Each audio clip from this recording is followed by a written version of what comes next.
Sa herë që ka pasur zhvillime politike në Kosovë, ne në programin 99 minuta i kemi dhënë vëmendje të veçantë që nga zgjedhjet e 6 tetorit, bisedimet e stërgjatura për një marrëveshje mes vetëvendosjes dhe LDK-s, fillimin e epidemisë në Kosovë dhe emocionin e mosbesimit ndaj qeverisë Kurti. Pas këtij akti, presidenti i Kosovës Hashim Thaçi përmes një dekreti e mandatoi për kryeministër Avdullah Hotin nga LDK-ja. Recep Selimi nga vetëvendosje bashkë me disa deputet të Kuvendit të Republikës së Kosovës kërkuan nga gjykata kushtetuese që ta vlerësoj kushtetueshmërinë e këtij dekreti. Dhe mbrëm u publikua akt gjykimi plot i gjykatës kushtetuese,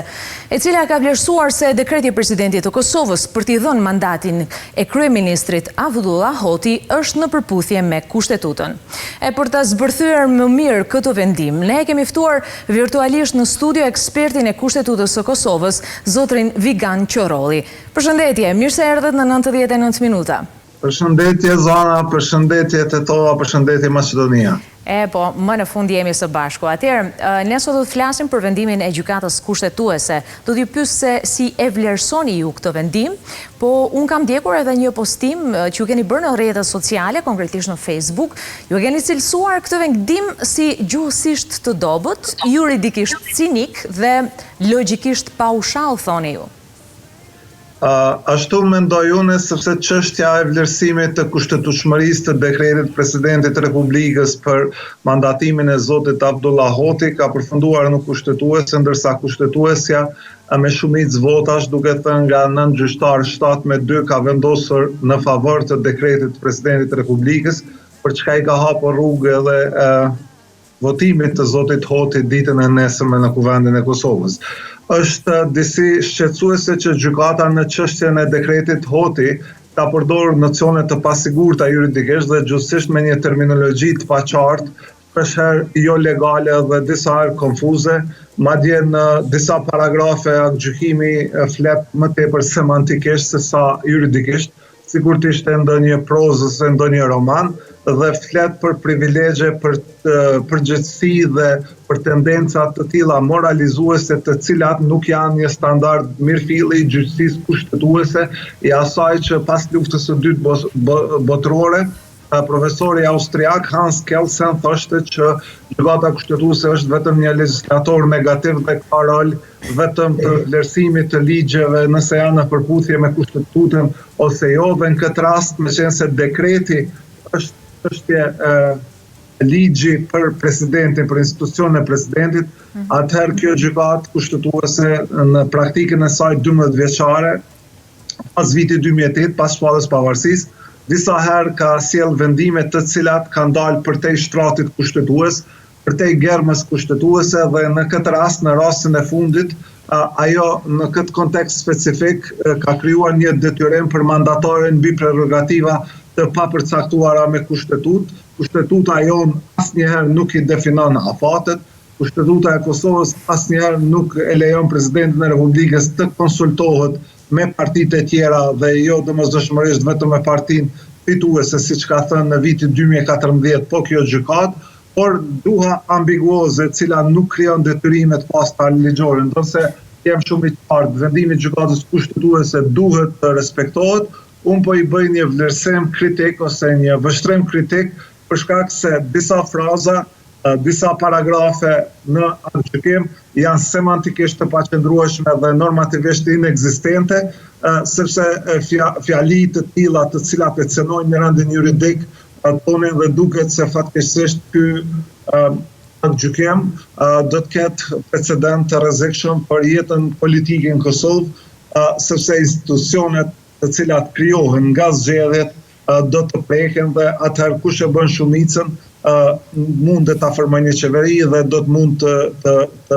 eliminohet, po themi, fituesi relativisht zgjedhjeve, të cilën po kjo gjykatë pëndon se atëherë me një përbërje tjetër gjyqtarësh ishte vendosur që vetëm partia e cila dele para në zgjedhje mund ta formojë qeverinë. Vigan, po pse ndodh kjo? Është e kapur gjykata kushtetuese e Kosovës? Është kaq shumë indikueshëm? Janë njerëz jo profesionistë në krye të gjykatës apo çfarë po ndodh? Zona gjykata nuk mund të them që nuk është e politizuar, sepse në mesin e 9 anëtarëve ka ish politikanë aktiv të cilët kanë marrë pjesë në jetën politike Kosovës, se kanë kandiduar për të bërë dhe pastaj në vitin 2018 pas bërjes 100% vendore të gjykatës kushtetuese, partitë e asokoshme të pushtetit, koalicioni ashtu quajtur PAN e kishte ndarë si tepsin, si bordet e zakonshme institucionale, kishte ndarë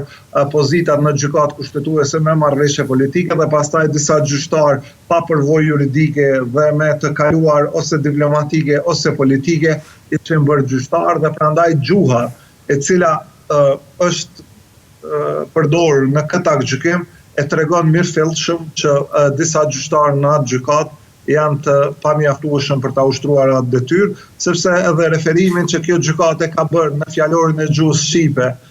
nëse nuk e lodh audiencën do ta përmendë paragrafin 532 të gjykimit të gjykatës kushtetuese, i cili e interpreton fjalën refuzim, nëse zoti Kurti e ka refuzuar mandatimin ofruar nga zoti Thaçi, se këtu është çështja, këtu është thembra e akilit, nëse vërtet Kurti partia e parë fituese ka refuzuar që ta dërgojë një emër. Ai në shprehimisht asnjëherë nuk ka refuzuar, por gjykata kushtetuese ka interpretuar letrat e tij si mungesë një emri dhe rrjedhimisht ka konstatuar me shumicë votash që vetëvendosja e ka refuzuar emrin. Ky problem për shembull është edhe semantik, por është edhe konstitucional. Gjykata ka thënë se refuzimi jo detyrimisht nënkupton të jetë bërë shprehimisht. Domthonë e lën hapësirën që të bëhet edhe refuzimi edhe jo shprehimisht. Sepse kjo gjykatë duke mos e precizuar fjalën refuzim ose duke mos e kodifikuar në kuptim legal, ajo gabon edhe semantikisht, por edhe në mënyrë kushtetuese, sepse të refuzuarit në një punë juridike, siç e din çdo jurist, një student i vitit parë të fakultetit juridik, se lëre ma juristët e diplomuar nuk kupton mos dëshirën, mos vullnetin ose mos gatishmërinë për ta përmbushur një detyrim. Dhe ky është mungesa e vullnetit në drejtën civile, siç mësohet në studimet e drejtësisë, është shkak kryesor i nulitetit të një pune juridike. Ndërsa gjykata jonë kushtetuese ka thënë që refuzimi nuk duhet të jetë detyrimisht i shprehur dhe i përcaktuar qartë, por ju mund të thoni çka doni në letër dhe mund të merret si refuzim. Kështu që ka gabime logjike, unë po i bëj interpretim kritik gjithmonë, dhe ka gabime par excellence të gjykatës në dekonstruktimin e fjalës refuzim, edhe sepse rrjedhimisht duke mos e refuzuar zoti Kurti nominimin e tij, ai nominimi ka kaluar pastaj të dytit në radhë sipas certifikimit zgjedhor. Kjo është lidhja demokratike dhe nesër pritet që zoti Abdullahoti të votohet si kryeministër i Republikës. Duhet të thënë zona për herë të parë në historinë e jetës tonë parlamentare, por edhe përgjithsisht jetës politike, që është qeveria e dytë pas një mocioni mosbesimit. Parlamenti, identiteti jonë kushtetues, por edhe jeta jonë parlamentare, edhe që 2 herë paraprakisht kuvendi është shpërbër pas mocionit mosbesimit, këtë gjykata nuk e ka konsideruar si prerogativë absolute të presidentit që ta shpërndoj kuvendin pas një mocioni të mosbesimit, por ka thënë që megjithatë është në dorën e deputetëve ta tekalojnë, pavarësisht faktit që kushtetuta e vesh me një autorizim e presidentin për ta shpërndarë, dhe po institucioni presidentit dhe vetë zoti Thaçi në krye të tij në vitin 2017 ishte përdorur këtë as mocionit ndaj zotit Isa Mustafa si kryeministër. Kështu që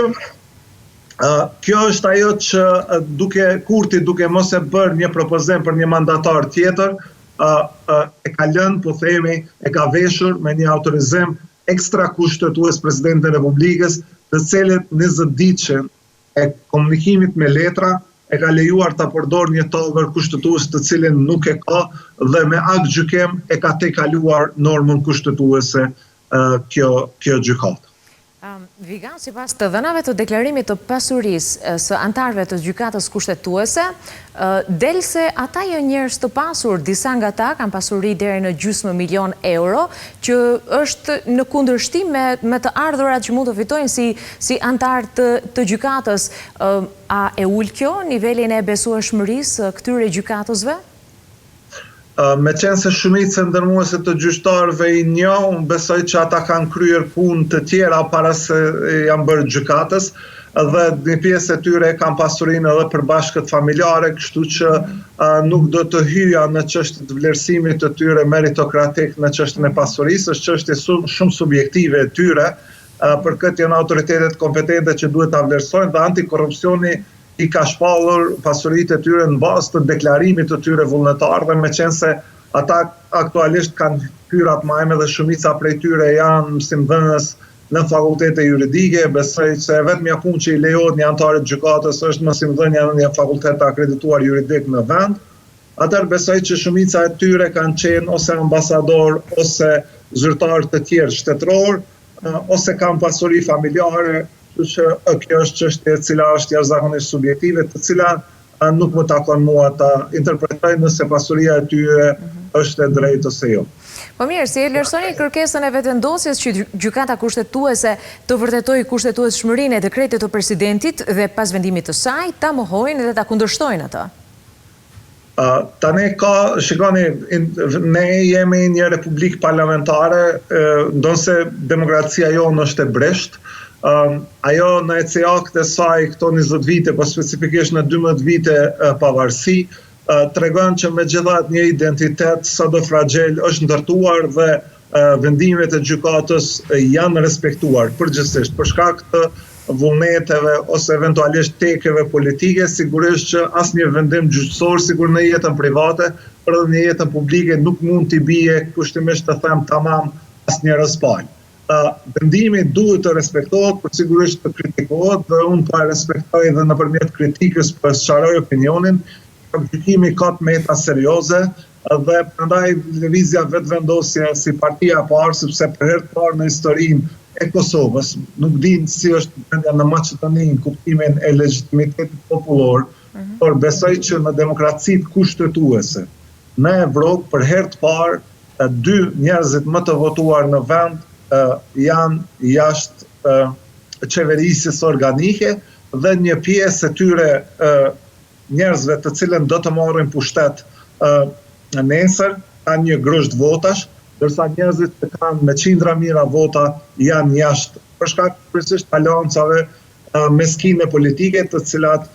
dhe a ka çudi më të madhe zona se sa Kosova do të jetë rasti i parë besoj sui generis, siç tradicionalisht punë drejtë ndërkombëtare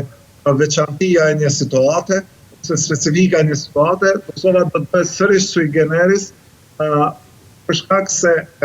duke qenë një mazhorancë stabile dhe fituese e zgjedhjeve i pari dhe i dyti, një pjesë e asaj mazhorance tërhiqet nga koalicioni për ta krijuar një mazhorancë të re me partitë të cilat ka garuar dhe i ka mundur në zgjedhje, por jo me partinë të cilën ka dalë para. Këtë ka bërë Lidhja Demokratike e Kosovës me mocionin e mosbesimit, ajo nesër do të marrë pushtet duke bërë koalicion ose pakt me palërtit të cilat i ka luftuar po të themi që 20 vite. Kështu që kjo është e pa precedent në kuptimin edhe demokratik edhe legitimues, por megjithatë është power politics, është fuqi politike e cila rrjedh nga një vullnet i caktuar për të mos bërë aleancë me dikë, po për të bërë aleancë me dikë tjetër. Kështu që gjithmonë kemi çudi në Ballkan dhe siç e kanë thënë shumë më parë dhe filozof dhe historian ndryshëm, Ballkani vazhdon të prodhojë histori më shumë se sa që mund të konsumojë dhe historia politike e Kosovës mbi këtë çudi të lidhjes demokratike e Kosovës do të jetë rast shumë i veçantë edhe në teoritë politike botërore. Dhe krejt këto situata kanë ndodhur në një kohë të pandemisë, në një kohë kur e gjithë përqendrimi i politikanëve do të ishte për një shëndet sa më të mirë të popullatës së tyre, ndërkohë që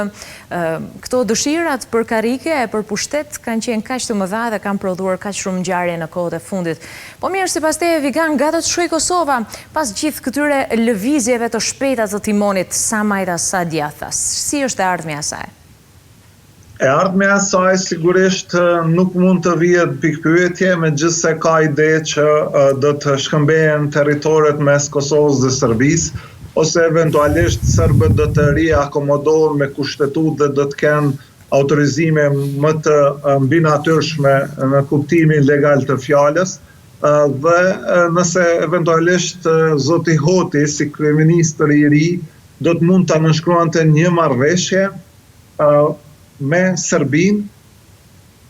pa përkraje në dy partive kryesore, njëra për shkak të historisë që ka qeverisur nga viti 2007, që është Partia Demokratike e cila është në opozit, dhe pa partinë e cila ka fituar zgjedhjet e fundit, që është Lëvizja Vetëvendosje. Unë druaj që nuk do t'ja dalë Lidhja Demokratike me partitë e vogla të krahut luftës AK dhe Nisma, por megjithatë këtë presim tashmë dhe ka pas një presion të jashtëzakonshëm të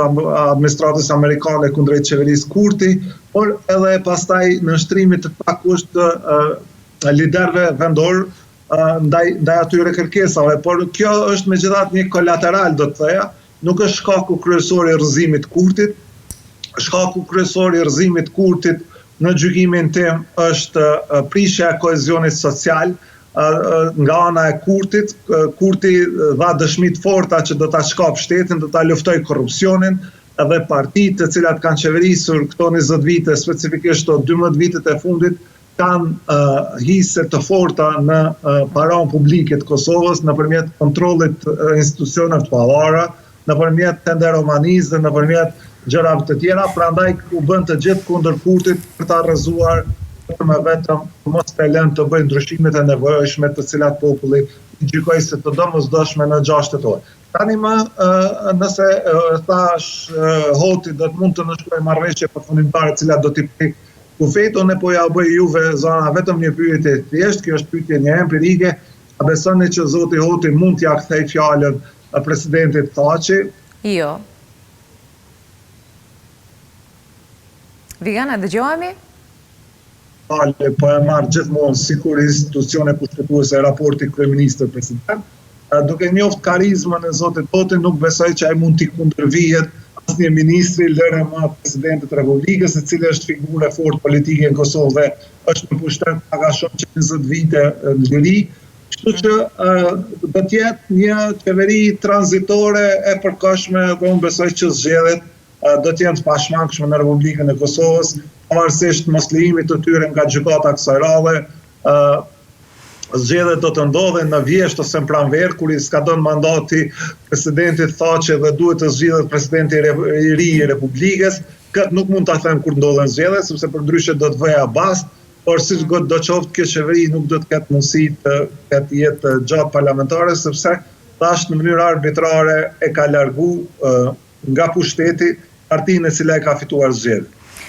Vigan, të falenderoj shumë për gjithë të zbërthim të situatës juridike dhe politike të Kosovës. Unë të dëshiroj punë të mbarë dhe me shumë dëshirë të dëshime edhe herë tjetër, kur Kosova të ketë paqartësi dhe lëmshe të tilla në të cilat është futur kohëve të fundit. Faleminderit shumë dhe punë të mbarë. Nasia imja, mirupafshim.